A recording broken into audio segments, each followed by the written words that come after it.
নির্বাচনে জনগণ যাদের কর্মসূচি সমর্থন করে, যাদের বক্তব্যে আস্থা রেখে তাদেরকে বাছাই করে নেবে, আমরা তাদেরকে অভিনন্দন জানানোর জন্য এখন থেকে প্রস্তুতি নিচ্ছি।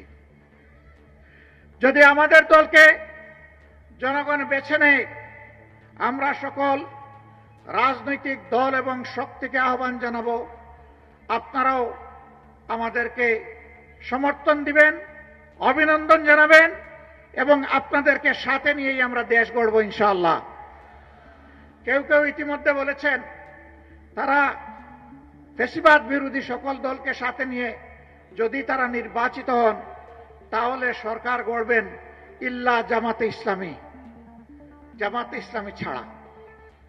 আমরা তাদেরকে বিনয়ের সাথে বলবো, জনগণ যদি মহান আল্লাহর ইচ্ছায় আমাদেরকে নির্বাচিত করে, ইনশাআল্লাহ আমরা আপনাদেরকেও বাদ দিব না, সবাইকে সাথে নিয়ে আমরা দেশ গড়ব ইনশাআল্লাহ। আমরা বিভক্ত জাতি আর দেখতে চাই না। জাতিকে যারা বিভক্ত করে তারা জাতির দুশ্মন।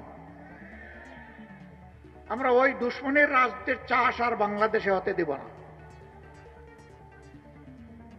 কিছু লোক প্রপাগান্ডা ছড়ায়, জামাতে ইসলামী তো কোনোদিন সরকার চালায় নাই। এখন এই সংকটময় মুহূর্তে যদি জনগণ জামাতকে ভোট দিয়ে সরকার গঠনের সুযোগ দেয় তাহলে তাদের তো অভিজ্ঞতা নাই, তারা দেশ চালাবে কেমনে?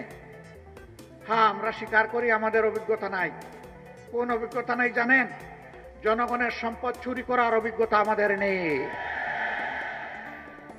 দলীয় কর্মীদেরকে দিয়ে চাঁদাবাজি করার অভিজ্ঞতা আমাদের নেই।